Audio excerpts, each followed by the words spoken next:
bring welcome from the Robert Jackson Center in Jamestown, New York. Greg Peterson, the president of the Jackson Center, would be here tonight, except the King and Queen of Sweden are in Jamestown today. And somehow you lost to the Queen. Can't tell you why.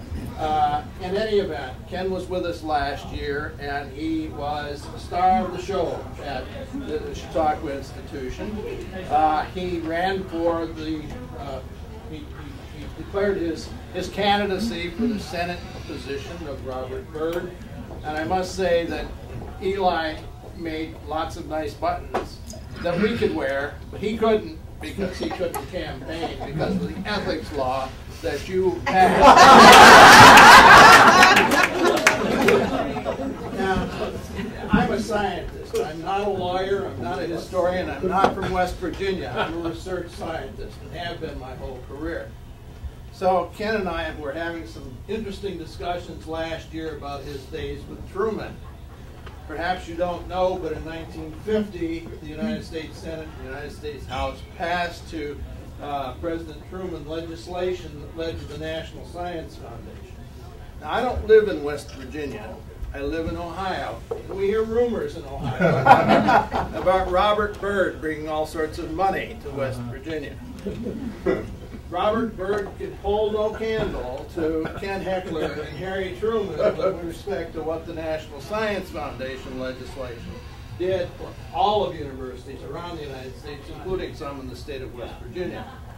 Ken told me, when I asked him about the National Science Foundation, he said, I wrote the speech that Truman gave when he announced the National Science Foundation in Missoula, Montana in 1950. Missoula, Montana was not quite right, because Missoula, Montana was Mike Mansfield was then, at that point, the congressman from Montana, and Truman liked Mansfield a lot, as I understand it. And Mansfield told Truman when he went with his train in the spring of 1950 that nobody in Missoula, Montana gave a damn about science. They were worried about Grand Coulee Dam. And so he was to speak about the Grand Coulee Dam and not the National Science Foundation. So the next day the National Science Foundation was announced in Pocatello, Idaho, and Truman used Ken's oak acorn technology analogy in that particular speech. And if you go back and read it, I have copies he signed today. Truman said that Mansfield looked at an acorn and saw an oak tree.